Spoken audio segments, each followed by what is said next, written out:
Gênesis 25, a partir do verso 27 até o versículo 34, a palavra do Senhor nosso Deus diz assim: Cresceram os meninos, Esaú saiu perito caçador, homem do campo, Jacó, porém, homem pacato, habitava em tendas. Isaque amava a Esaú, porque se saboreava de sua caça. Rebeca, porém, amava a Jacó. Tinha Jacó feito um cozinhado, quando, esmorecido, veio do campo Esaú e lhe disse: Peço-te que me deixes comer um pouco desse cozinhado vermelho, pois estou esmorecido. Daí chamar-se Edom. Disse Jacó: Vende-me primeiro o teu direito de primogenitura. Ele respondeu: Estou a ponto de morrer, de que me aproveitará o direito de primogenitura? Então disse Jacó: Jura-me primeiro. Ele jurou e vendeu o seu direito de primogenitura a Jacó. Deu, pois, Jacó a Esaú pão e o cozinhado de lentilhas. Ele comeu e bebeu, levantou-se e saiu. Assim desprezou Esaú o seu direito de primogenitura. Vamos orar, irmãos. Senhor, nós te agradecemos por esse momento de adoração em que podemos dedicar tempo a ouvir a Tua palavra. Pedimos, ilumina a nossa mente, o nosso coração. Que o Senhor cumpra, ó Deus, o propósito pelo qual o Senhor nos envia este texto nesta manhã do Teu dia. Seja glorificado o Teu nome. Também, ó Deus, nos santifica, cumpre o propósito, ó Deus, de nos santificar, nos aperfeiçoar.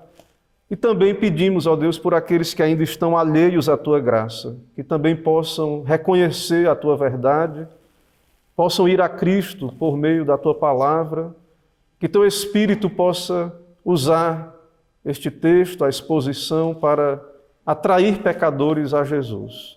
É no nome de Jesus Cristo que oramos. Amém. Meus irmãos, nós então estamos na sequência do capítulo 25 do livro de Gênesis. Este texto, ele é o segmento da história das gerações de Abraão, é a continuidade daquilo que vimos após a morte de Abraão. Nós vimos a genealogia dos seus descendentes. E aqui nós temos o relato, a sequência do filho, ou dos filhos, no caso, Esaú e Jacó, do filho da promessa. Então nós temos a sequência das gerações de Abraão, e nós sabemos que essa genealogia, ela de fato é a genealogia do nosso Redentor, do nosso Senhor Jesus Cristo. Essas narrativas, essa história dos patriarcas, tudo isso que está na Escritura, diz respeito à história da redenção, à nossa história como povo de Deus. E então, claro, tudo aqui aponta para Cristo, para o cumprimento do plano do Senhor em enviar o nosso Salvador na plenitude do tempo. No nosso texto, então, aqui, claro, ainda Isaque, ele vive a continuação, então, da família da aliança se dá através de Isaque, mas o Senhor, através de Moisés, dá uma ênfase aqui já nos netos de Abraão, em Esaú e Jacó. E então nós temos aqui um relato do crescimento destes dois filhos da aliança. Sabemos Esaú não é um eleito, é um réprobo, mas nasce num contexto da aliança, da igreja visível, ali no Antigo Testamento. E nós então vamos ver, e o Senhor assim nos dá esse texto com esse propósito, a diferença de fato entre estes dois. Embora Jacó, nessa altura da narrativa, ainda não tem uma experiência da graça, ainda se comporta de modo ímpio, como veremos aí no texto, mas o fato é que é o eleito. Desde então a gravidez de Rebeca foi dito a ela que seria Jacó que daria continuidade à linhagem da aliança. Então nós vamos ver aqui as características destes dois e durante a argumentação caminharemos nesse sentido e traremos aplicações. Irmãos, o nosso tema então nesta manhã é o seguinte: o Filho da Aliança tem como alvo as coisas espirituais. O Filho da Aliança tem como alvo as coisas espirituais. Em primeiro lugar, nós veremos, e está no verso 27, que o Filho da Aliança busca uma vida íntegra. E aqui nós iremos argumentar, não pense ainda em uma questão de justiça moral. Irei argumentar baseado no texto e numa palavra que está aí descrevendo Jacó. Integridade aqui tem a ver com completude. E Esaú, ele tinha uma vida, num certo sentido, desequilibrada, porque a sua ênfase era nas coisas terrenas, era na sua habilidade de caçador, na sua vida física. Então, o Filho da Aliança, ele busca uma vida íntegra. No verso 27 aí do nosso texto, então, o autor sagrado diz que os meninos cresceram e descreve os dois irmãos. Então, nós temos aí, Esaú saiu perito caçador, homem do campo. Jacó, porém, homem pacato, habitava em tendas. Como já falei, Jacó aqui, e claro, desde o nascimento foi dito que ele seria aquele que continuaria o propósito da linhagem santa, mas nós vemos ele agarrando, ele é o puxador do calcanhar ali do seu irmão. Se seus pais entenderam ou não o que é que significava aquilo, né? A palavra de Deus é muito clara, a ideia de que, de fato, ele é, e veremos na sequência, um usurpador, ele queria a primogenitura, e ele está em luta com o seu irmão desde o ventre por essa primogenitura, e de fato, como todos os eleitos, nasce numa condição pecaminosa, caída. Ele manifesta aqui em nosso texto uma sagacidade. Ele então manifesta um plano premeditado para obter do seu irmão o direito de primogenitura, pegando no momento de fraqueza de Esaú, em que Esaú, ao voltar da caça, está exausto, e então ele oferece ali, ele deseja, na verdade, Esaú pede aquela refeição, mas Jacó, ele diz, você tem que me vender, e me jure, me venda primeiro o direito de primogenitura. Então Jacó, ele não é, claro, como nem os eleitos, ele não é um modelo de moralidade, de justiça. Na verdade, ele nasce como filho de Adão, pecador, e nós vemos aqui então que não há um princípio de graça no seu coração aqui nesse momento, nessa altura da narrativa. Mas vamos ver os detalhes aí. O texto, como vimos na sessão anterior, descreveu o nascimento dos dois, e nós vimos que o primeiro saiu ruivo, né? Era vermelho, e o nome é Edom depois, junto com a ideia da lentilha. Mas o texto diz que Esaú nasceu revestido de pelo, no verso 25, do capítulo 25. E depois Jacó segurando o calcanhar de Esaú. E isso tem a ver, essas características dos dois bebês, com o que eles vieram a ser depois aqui na nossa narrativa, a partir do verso 27. Então, o primeiro se tornou um caçador, um conhecedor da caça, um caçador habilidoso, e por isso apegado a uma vida do campo, né? Não a uma vida pacata, uma vida em tendas, uma vida mais quieta ali no seu lar, um homem do campo.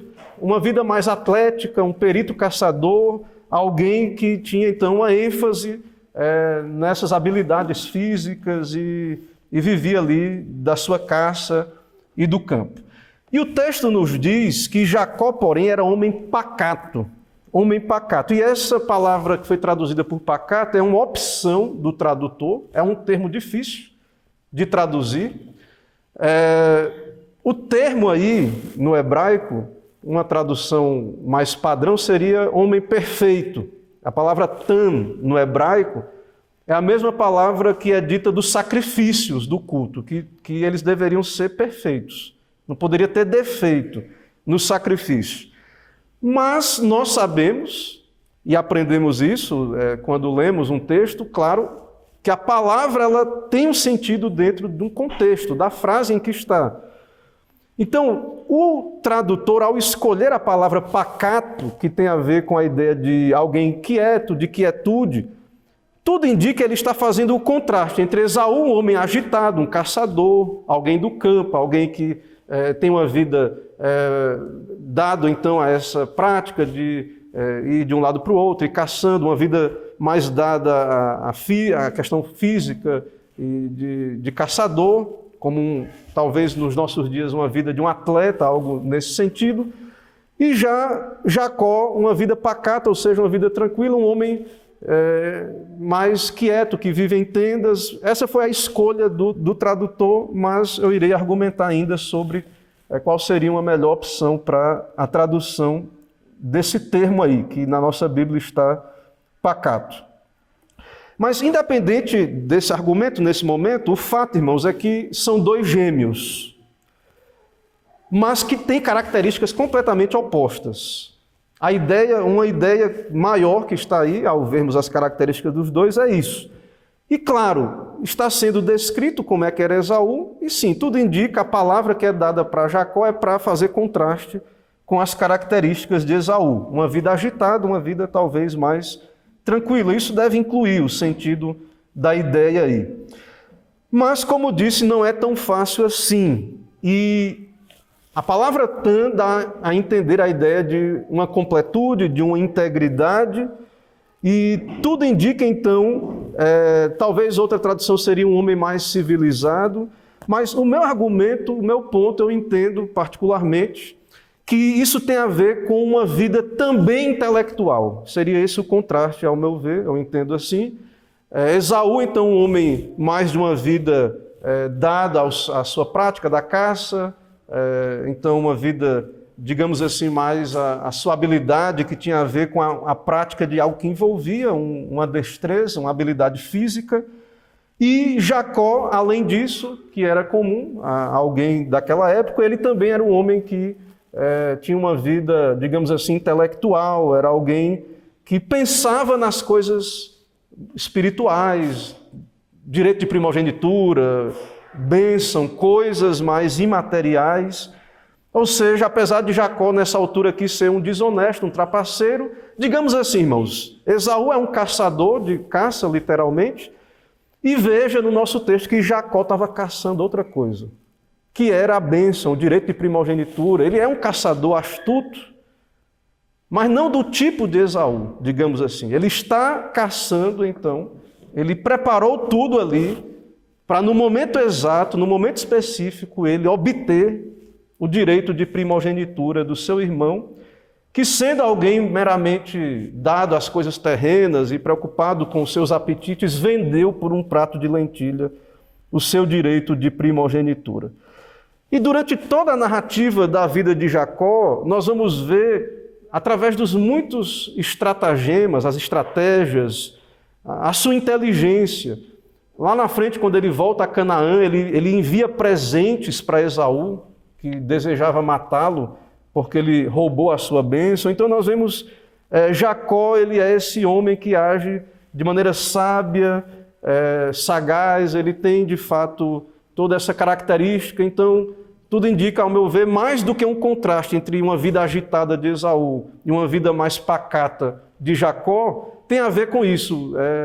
Jacó, ele integra mais, ele é mais completo nesse sentido, porque além de ser um homem que tinha suas obrigações, como um pastor de rebanhos, ele também era um homem de meditação, digamos assim, que tinha uma vida intelectual, que nesse momento é usado para o mal, né? Para poder enganar o seu irmão e roubar o seu direito, digamos assim, né? Ou obter por meio de fraude o seu direito de primogenitura. Posteriormente, quando ele também toma do seu irmão a bênção, o próprio Esaú diz: não é sem razão que ele se chama Jacó, pois 2 vezes me enganou. Veja que o homem era sagaz, esperto, astuto. Então, entendo que o contraste tem a ver com isso. Ou seja, Jacó cresceu e se tornou um homem completo, físico, intelectualmente, e isso dará base para o que ele se tornará também espiritualmente. Um servo de Deus no futuro, regenerado, convertido no tempo de Deus. E essas características de Jacó, então, embora Deus não escolhe por causa de características que temos, Deus escolheu Jacó independente disso, mas isso dará base para o que ele se tornará um servo de Deus. E então, como eu disse no nosso ponto, o filho da aliança busca uma vida íntegra, e o que eu estou querendo dizer é isso, uma vida que inclui um aspecto completo, ou seja, o que eu estou querendo dizer, não se preocupa apenas com as coisas terrenas, que é o profano, que é o incrédulo Esaú, que é um tipo do ímpio, que só vive por aqui ou agora, só pensa nas coisas terrenas. Esse é o réprobo, é o incrédulo. E o filho da aliança, ele então, e aqui a vida de Jacó anterior à sua conversão, lança base para isso, ele busca uma vida íntegra. Claro, aqui foi a providência de Deus para Jacó, e no futuro, então, Deus usará isso também para a sua piedade e vida com Deus. Em segundo lugar, nós também vamos aprender, isso está no verso 28, que o filho da aliança não deve viver apenas para os sentidos naturais. E isso se aplica não apenas aos dois filhos, mas também inclui algo que Isaque não deveria fazer. Porque no verso 28 é dito que Isaque amava Esaú. Tem um preferido aí para esse pai. Isaque amava Esaú. O texto diz, e por que Isaque amava Esaú? E o autor bíblico, Moisés, diz, porque saboreava a sua caça. Rebeca, porém, amava Jacó. E não diz nada, o porquê, mas Rebeca amava a Jacó. Irmãos, o filho da aliança, ele não deve viver apenas para os sentidos naturais, ou não deveria, porque, como estamos vendo aqui, mesmo Isaque, um crente, um eleito de Deus, um servo de Deus, ele tem um filho preferido, e o motivo de ter um filho preferido é o gosto de comer uma boa caça. É o gosto natural. Não é, ele ama por causa da glória de Deus, ou porque ele vê a graça em Esaú, ou alguma coisa espiritual, mas era simplesmente porque Esaú era um bom caçador, caça tinha um gosto muito bom, e isso cativou o coração, digamos assim, do seu pai. Então, na sequência do texto, no verso 28 em diante, a Escritura descreve a relação familiar dos irmãos com os pais. Claro que isso foi algo que foi sendo desenvolvido no decorrer dos anos. E o texto diz diretamente que Isaque amava Esaú. E o motivo, como diz, a caça, o que ele usufruía de Esaú. Então, o problema de gostar de alguém ou os gostos serem baseados apenas em coisas terrenas, naturais, não é um problema só de Esaú. Mas Isaque que é crente. Ou seja, por causa dessas escolhas houve um favoritismo do pai para com Esaú. E essa foi uma escolha egoísta. Rebeca amava Jacó, não há nenhum motivo, talvez por ser mais civilizado, pacato, ou alguém que vivia em tendas, como estamos argumentando, talvez por lembrar da profecia que foi dito que o mais novo serviria o mais velho, talvez esse o motivo da preferência de Rebeca, não sabemos. Mas, irmãos, eu quero chamar a atenção dos irmãos para o termo aí que está amava. A tradução aí, na nossa língua, está aí a ideia de amor, de amava. O pai amava o mais velho, Esaú, e a mãe amava o mais novo, Jacó. E, de fato, uma tradução boa para esse termo, e a Bíblia de Jerusalém usa essa tradução, esse tipo de amor aí poderia ser traduzido como preferir, Então, preferir. Assim, Isaque amava ou preferia mais Esaú, e Rebeca preferia Jacó. E aí nós vemos como é o amor humano. E que mesmo, claro, um filho da aliança, Isaque, também amava nesse sentido terreno, humano, por causa de gostos particulares, por causa de coisas que ele achava bom da parte do seu filho, que tem muito mais a ver com essa coisa de uma preferência pessoal, algo que vem do egoísmo, diferente do amor bíblico ou do amor de Deus, que, como vimos, amou na eternidade a Jacó, antes dos gêmeos fazerem qualquer coisa. Veja que o amor de Deus ele é incondicional. E que o amor humano tende a ser um amor baseado em gostos, vontades, favoritismo.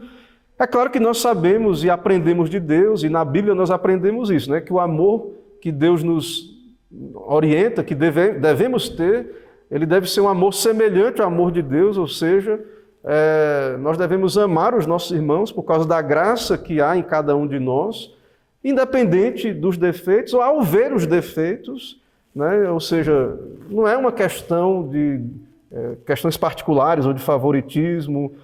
O amor de Deus ele é maior do que estas coisas que são meramente humanas. Mas esse é o caminho da vontade humana, do coração humano, onde as pessoas acham que amar é isso, né? Elas têm seus gostos, seus favoritos, aqueles que lhes agradam, e elas acham que amam, que estão a amar alguém por conta disso.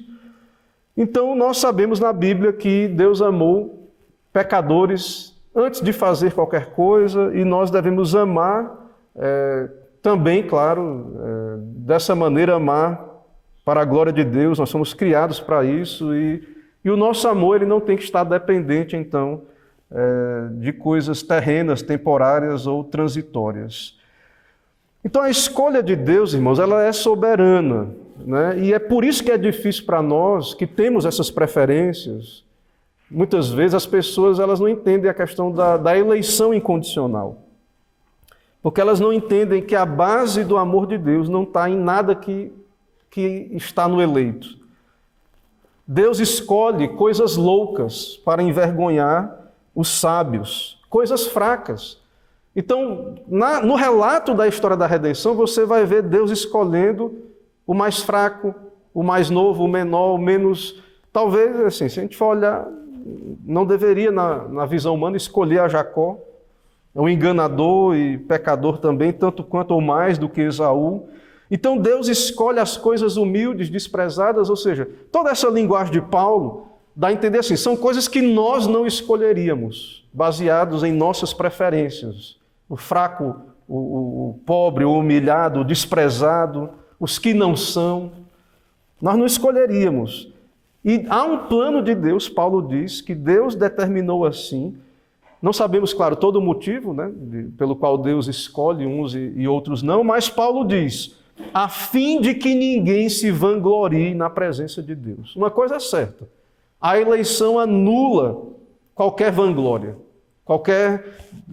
da nossa parte, não há nada em nós, né? Então, do mesmo modo, nós sabemos, Deus não me amou por causa de nada em mim, também eu não tenho que, o meu amor não tem que ser restrito ou limitado a virtudes. E, na verdade, o amor bíblico começa quando a pessoa não lhe agrada, quando ela pisa no seu pé, no seu calo, quando... É aí que começa, na verdade, o amor cristão, o amor bíblico. Não amar só quem me agrada, quem faz o que eu gosto e que me satisfaz. Isso não é o amor que temos nas Escrituras. E à luz do Novo Testamento, especialmente, isso é muito claro, que devemos amar, de fato, de modo cristão e é bem maior do que gostos ou preferências. Então, como observamos aí, irmãos, o Filho da Aliança não deve viver apenas para os sentidos naturais. O meu ponto aí é que, sim, nós veremos que Esaú, ele vivia só para os seus sentidos naturais, mas o meu ponto aí no verso 28 é que, de fato, Isaac não deveria, e claro, é um santo pecador, ele, como todos os santos da Bíblia e da história, né, não é totalmente sem pecado, pelo contrário, né, é um pecador. E, de fato, há muitas consequências desse favoritismo, consequências na história de Esaú e Jacó, das suas famílias, na sua própria vida de Isaac, há um sofrimento, consequência desse pecado, desse favoritismo. Então, o Filho da Aliança, nós não deveríamos viver nossos gostos, nosso amor, não deveria estar no nível só das coisas naturais aqui. Agora, nós podemos, porque somos fracos, incorrer nisso como Isaac, mas não deveríamos, não é esse o ideal. Há consequências disso, esse é o argumento, esse é o ponto que argumentamos aqui. E o terceiro ponto do nosso argumento, em terceiro lugar, o filho da aliança valoriza o direito de primogenitura. Do verso 30 ao verso 34, a maior parte aí da sessão, iremos tratar disso. O filho da aliança valoriza o direito de primogenitura, ou seja, valoriza as coisas espirituais e as coisas que não são apenas terrenas, digamos assim. Então, do verso 30 ao 34, nós temos o relato exatamente da estratégia de Jacó em obter o direito de primogenitura, fazendo um ensopado, um cozinhado, e aguardando o momento exato em que Esaú, voltando do campo, esmurecido, iria então necessitar de uma refeição, e Jacó então iria vender, trocar aquele alimento, aquele prato, pelo direito de primogenitura. Então, o filho da aliança valoriza o direito de primogenitura. É claro que Jacó aqui está fazendo isso por conta do pecado, da corrupção. É de fato algo lamentável, né? O modo como ele age aqui revela de fato uma cobiça aí. Mas o fato, irmãos, é que Deus usa essa ideia, dessa luta de Jacó pelo direito de primogenitura e o desprezo de Esaú pelo direito de primogenitura para apontar para isso. De fato, Esaú não deveria ter desprezado o direito de primogenitura. E por mais que Jacó fez isso por meios errados, de fato é algo que é importante, as coisas espirituais, esse direito é algo que Jacó fez e que é positivo, digamos assim, apesar dos meios errados, né, que foram usados. Então, nós sabemos desde o princípio que Jacó será o próximo mediador e cabeça pactual, o próximo que dará sequência à linhagem da aliança. Sabemos que ele não é o primogênito de Isaac, mas ele valoriza isso, ele quer isso. E o que é, irmãos, esse direito de primogenitura? O que é esse direito que Jacó tanto queria? De fato, o direito de primogenitura era uma honra especial que o primogênito tinha, e também uma porção dupla da herança. De fato, o primogênito recebia uma herança maior e uma honra maior, um tratamento preferencial. E mais na frente, no relato, nós vemos também que a bênção, lá Jacó também usurpa a bênção de Esaú, a bênção também iria para o primogênito. Então, se houvesse 2 filhos, o primogênito receberia 2/3 da herança, digamos assim. Se 3, receberia 2/4. Então, havia uma maior parte desta herança, um privilégio, uma honra, e aí é o que nós vemos, né, do desejo de Jacó de ser o primogênito. Então, Jacó valoriza esse direito, ele procura esse direito, como argumentamos, ele é um caçador, digamos assim, desse direito, mas ele não tem escrúpulos, ele vai usar dessa estratégia de pegar pela fraqueza do seu irmão no momento de fraqueza, certo? E da parte de Esaú há uma desvalorização, especialmente no momento da sua fome, do direito de primogenitura. Esaú age como incrédulo, alguém que só vive para os seus apetites, alguém bruto, alguém que age de modo impensado. Claro, ele está esfomeado, ele está faminto. Então, o nosso texto, ele diz... o texto diz, disse Jacó, verso 31, vende-me primeiro o teu direito de primogenitura. Então, ao chegar com fome, vê o cozinhado, ele pede, me alimenta, me dá esta comida, e Jacó diz, vende primeiro o direito de primogenitura. E Esaú diz, estou a ponto de morrer, de que me aproveitará o direito de primogenitura? Irmãos, toda a linguagem aqui dessa interação de Esaú com Jacó, ela transmite toda uma brutalidade. O termo em que ele diz, peço-te que me deixes comer um pouco desse cozinhado, é comer assim de modo, eu estou esfomeado, e é um negócio meio bruto, um termo que é usado assim, como se estivesse alimentando um animal, digamos assim, algo animalesco.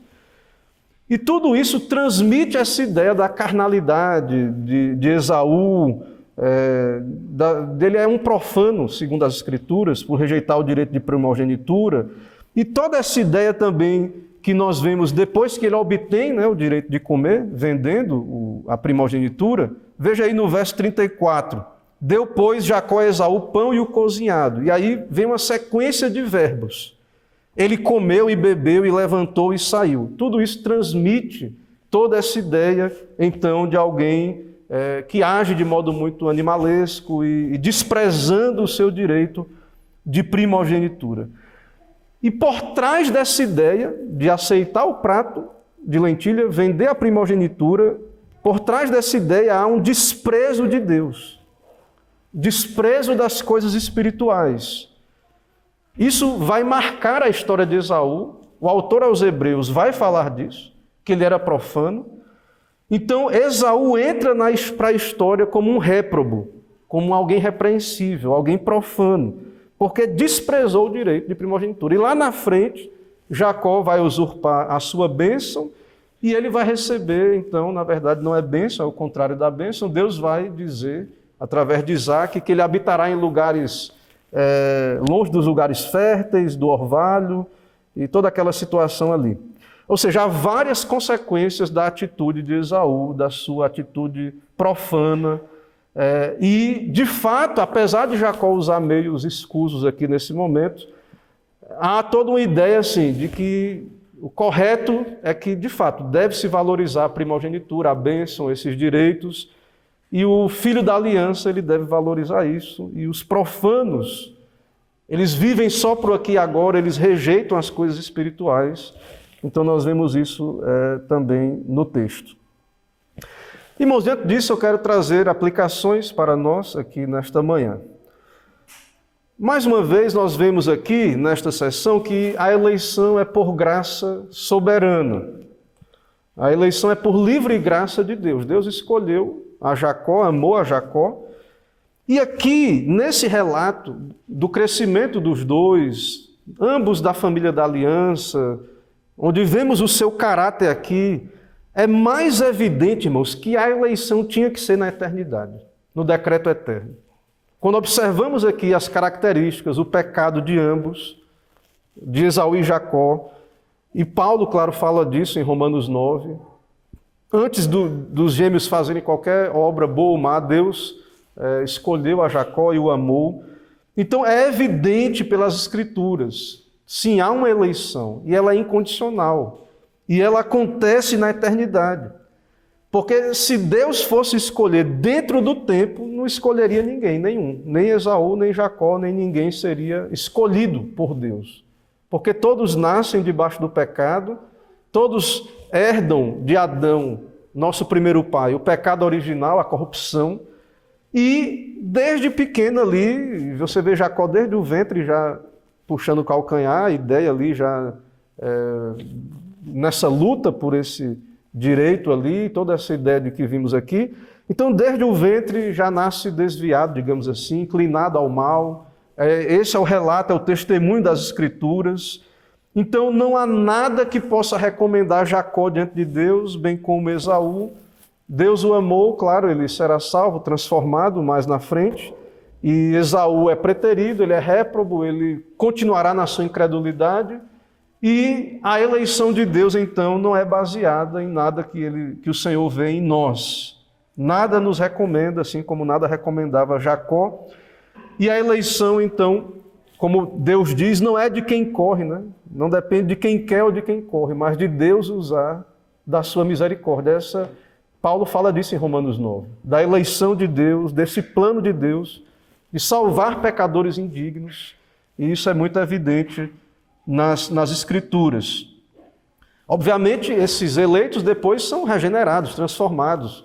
Jacó será transformado, seu nome será mudado, ele será chamado depois de Israel, e será mudado e viverá assim para a glória de Deus, terá uma vida de santificação, mas de fato Deus escolhe os seus eleitos dentre a massa toda da humanidade pecadora e não baseado em nada do que ele vê em nós. Ele transforma pecadores em santos somente pela sua graça. Então, é muito claro, a Bíblia não esconde isso e nos dá um relato de quem era Jacó aqui. Então, a eleição só pode ser por graça soberana a eleição tem que ser incondicional, como nós cremos. Em segundo lugar, irmãos, nós temos que também ter claro na nossa mente que a rejeição... E por que Deus rejeita Esaú? Se os dois eram iguais, por que escolhe um e rejeita o outro? A rejeição é devida ao pecado e profanação dos ímpios. Se a eleição é pela graça, nós sabemos e vimos aqui no texto, e é claro nas Escrituras isso. E no caso a reprovação, é por causa do próprio pecado e profanidade e profanação dos ímpios mesmo. E isso é muito importante. Ou seja, embora a causa da eleição não está nos pecadores, da reprovação está. Ou seja, a Bíblia reprova o comportamento de Esaú, afirmando que esse foi o motivo dele não ter herdado, então, a bênção, a sua atitude profana. Lá em Hebreus 12, 16 a 17, veremos isso. O texto é muito claro. Então, o texto está aqui, Deus, através desse texto, está nos mostrando, Esaú desprezou o direito de primogenitura, ele foi profano. Lá na frente, ele continua sendo, né? Não é só aqui, ele continua sendo profano depois, claro. Lá na frente, ele vai demonstrar sua atitude profana quando ele, na idade de 40 anos, casa com uma mulher chamada Judite, um heteu. O texto diz, filha de Elon, heteu, e o texto diz, e estas foram para Isaque e Rebeca uma amargura de espírito. Veja que Esaú não está nem preocupado com as questões espirituais, ele tenta agradar os pais, mas acaba nas suas escolhas profanas, e tudo isso é muito claro. Ou seja, Esaú é um representante da descendência da serpente. E nós vemos desde o princípio, lá de Gênesis, em Gênesis 3,15, que há uma oposição entre o descendente da mulher e a descendência da serpente. E nós vamos ver na vida, e já vimos, né, mas vamos continuar vendo, essa antítese. E desde o ventre, a briga, né, entre os dois, Esaú e Jacó, representa essas duas linhagens, esses dois povos. E também nos lembra o que Paulo disse em Romanos 9, 6, que nem todos os de Israel são verdadeiros israelitas. Não é apenas por ser da igreja visível, externa, nem todos os de Israel são israelitas. Deus não escolheu por nenhum fator humano, Deus tem os seus eleitos. E também, né, nós vemos aí, dentro do contexto da aliança externa da igreja visível, haverá esses profanos, esses que rejeitarão as coisas espirituais, viverão apenas para as coisas terrenas, que é o caso de Esaú. Ele é um alerta para nós. Deus usa, então, a vida de Esaú. Isaque é um alerta de um crente que pode viver pensando só nas coisas terrenas. Como nós já vimos anteriormente, é o caso de Ló, que era crente, mas fazia escolhas e vivia de uma maneira bem terrena e teve grandes consequências na sua vida. Na vida de Isaque, Isaque é crente, mas nós vamos ver uma série de tragédias na sua família, porque apesar de crente, ele tinha essa preferência aí baseada em coisas meramente terrenas. Então, Ló, Isaque são alertas para nós que mesmo o crente pode errar muito e sofrer graves consequências, se viver de uma perspectiva meramente terrena, mundana, só considerando as coisas do aqui e do agora. E também, no caso de Esaú, que é outro caso, é de alguém que não é crente, né, e que, de fato, é profano, nasce num contexto da aliança, porque é filho de uma família da aliança, mas vive de um modo a desprezar completamente as coisas de Deus. E o autor aos Hebreus diz, em Hebreus 12, de 15 a 17, alertando, veja que é um alerta, e usando o exemplo de Esaú, tendo cuidado de que ninguém se prive da graça de Deus, e de que nenhuma raiz de amargura brotando vos perturbe, e por ela muitos se contaminem. E aí veja, ele vai falar de Esaú. E ninguém seja devasso ou profano como Esaú. Como assim? E aí vai explicar. Como é que Esaú foi profano, especificamente? Que por uma refeição vendeu o seu direito de primogenitura. Tudo isso que vimos no texto, toda essa impetuosidade, né? Um homem do campo, caçador, e aí está esfomeado, está morrendo de fome, e aí ele chega e, de modo impensado, ele não está nem aí, não está preocupado de que me serve esse direito de primogenitura, se eu estou morrendo, e aí ele vende algo que tem um significado maior, que significa uma bênção espiritual, algo que Deus, uma honra que Deus dava ao primogênito, naquele contexto especialmente. Então ele atropela tudo isso de modo animalesco e brutal, como vimos. Então o autor aos Hebreus diz: ninguém seja devasso ou profano como Esaú, que vivia apenas por seus apetites, que não estava preocupado com as coisas espirituais e, no momento de loucura, vendeu o seu direito de primogenitura. E ele diz: porque bem sabeis que, querendo ainda depois herdar a bênção, foi rejeitado. Ou seja, onde é que está o motivo da rejeição de Esaú? O autor está dizendo: por que Esaú foi rejeitado? Porque era profano.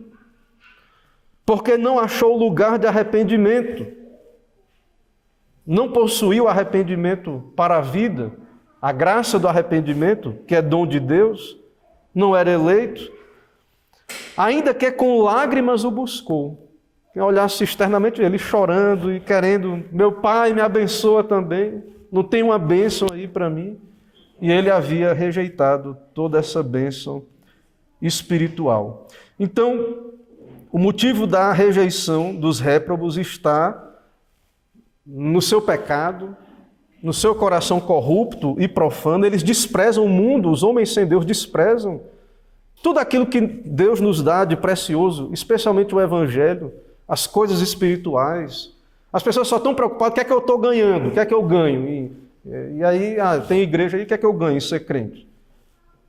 Só estão preocupadas, elas trazem para o contexto religioso, espiritual, suas preocupações terrenas. Muitas vezes, dentro do contexto da igreja, se não tivermos cuidado, e aí é um alerta a nós vamos viver usando parâmetros terrenos, e a igreja não está imune a isso. A igreja, nós precisamos estar atentos a estas coisas, mas o fato é que nós vivemos entre pecadores e muitos são profanos, e nós devemos então ouvir esse alerta das Escrituras contra o mundanismo, contra o desprezo das coisas de Deus, porque nós fomos criados para a glória de Deus. O nosso catecismo é muito claro. Nós fomos criados para a glória de Deus. Claro, citando as Escrituras, nosso catecismo fala sobre isso. E nós sabemos que o que é algo maior? O próprio Deus, Cristo. Então, ao desprezar o seu direito de primogenitura, Esaú está desprezando o próprio Deus, Cristo, as coisas espirituais, e ele está indo contra o propósito para o qual Deus o criou. Deus nos criou para a sua glória.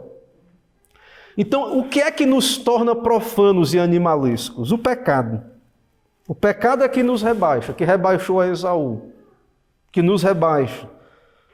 Essa é a essência do pecado. Lembra lá do jardim, olhou para a fruta, era agradável para comer, e aí foi pelos sentidos naturais.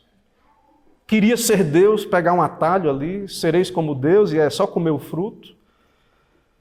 Então, veja o poder ali da questão dos sentidos e o desprezo pelo que Deus tinha dito, pela palavra de Deus. Veja isso.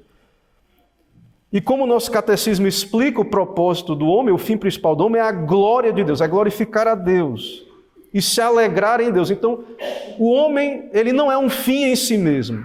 Você não foi criado como um fim em si mesmo. Você foi criado para a glória de Deus. O seu fim é a glória de Deus. Mas o pecado entrou nisso, é claro, no meio do caminho. Mas isso não anula que você foi criado para a glória de Deus, para glorificar a Deus. E você não vai funcionar corretamente de outro modo. Que é o que o profano faz. Vive para si mesmo, não para glorificar a Deus. E quando você vive para a glória de Deus, nosso catecismo explica, você também desfruta de Deus, você se alegra nele, as coisas funcionam. Então, o pecado, a vida profana é ir contra esse propósito, e os homens caem em reprovação por conta disso. por causa do pecado, do desprezo de Deus, o abandono de Deus, e nós vivemos numa época de grande desprezo da palavra de Deus, das coisas de Deus, do caminho do Senhor, e nós devemos ouvir esse alerta do Senhor. Aqueles que não são crentes, claro, precisam se arrepender e crer em Cristo, ir a Cristo, e os que são servos de Deus, nós precisamos nos lembrar do perigo do mundanismo, de vivermos uma vida, mesmo sendo crentes, uma vida meramente carnal e terrena. Nós devemos ouvir esse alerta.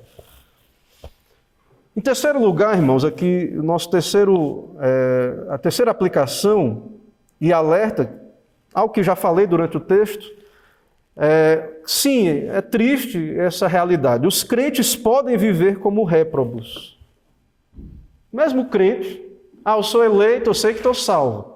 Mas se não houver a graça de Deus, a santificação não for desenvolvida pela graça de Deus, um crente pode viver como um réprobo. Alguém pode dizer, pastor, mas Isaac e Ló, eles foram salvos, foi pelo fogo ali, mas o que importa é que eram eleitos, estão eternamente salvos. Sim, mas você lembra das consequências? Consequências pessoais, familiares, sociais. Então aqui no nosso texto há todo esse alerta de que não devemos viver apenas para os sentidos. Essa é a tentação original lá do Éden. Sereis como Deus, toda a questão do fruto que estava ali exposto. Então isso há um alerta para a igreja, para nós. Né? Veremos mais na frente com a graça de Deus, se o Senhor permitir, tudo que acontece então com Isaac. Tudo que vai acontecer com o próprio Jacó também, no relacionamento com o seu irmão. E isso é um alerta então para nós, que Deus nos ajude, que o Senhor tenha misericórdia de nós, para que possamos viver tendo como alvo as coisas do alto, coisas espirituais. Então, como afirmamos no nosso tema, o Filho da Aliança tem como alvo as coisas espirituais. Então, apesar de toda essa situação de Jacó, do seu pecado, de tudo isso, que possamos, pela graça de Deus, observar isso, que Deus, através desse texto, aponta isso para nós. Há uma reprovação do desprezo de Esaú e há, então, uma recomendação, de algum modo, dessa vida que busca algo maior, algo espiritual, e nós sabemos que é buscar a Cristo, e nós sabemos que a nossa maior necessidade é Cristo, é o Evangelho. Então, que não desprezemos isso, não desprezemos esse alerta de Deus, da sua palavra, que não sejamos profanos como Esaú, mas que possamos de fato buscar esse alvo pela graça de Deus. Que o Senhor nos ajude, que o Senhor nos abençoe. Amém. Irmãos, vamos nesse momento nos colocar em pé para a oração. Vamos orar, oração final.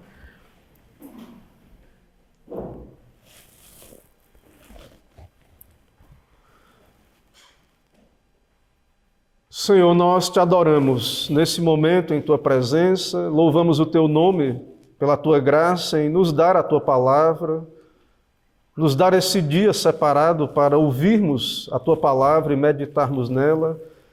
Também a Tua igreja visível, a comunhão dos santos, onde o Senhor fala conosco pela exposição da palavra, nos alerta. Ó Deus, pedimos que o Senhor mesmo venha nos despertar para essas realidades e santifica a Tua igreja, ó Deus. Principalmente nos ajuda a meditar nestas coisas e se há algo que tem nos levado a desprezar as coisas do alto, se temos vivido, ó Deus, de uma perspectiva meramente terrena, animalesca, mundana, tem compaixão de nós, nos ajuda a olhar para Cristo, ó Deus, e buscar, acima de tudo, ó Deus, as coisas do alto. Dá-nos um dia do Senhor abençoado, abençoa o Teu povo durante todo esse dia, também, segundo a Tua vontade, nos traz aqui para ouvirmos Tua palavra também à tarde. Que Teu nome seja louvado durante todo o dia do Senhor. É no nome de Jesus que oramos. Amém.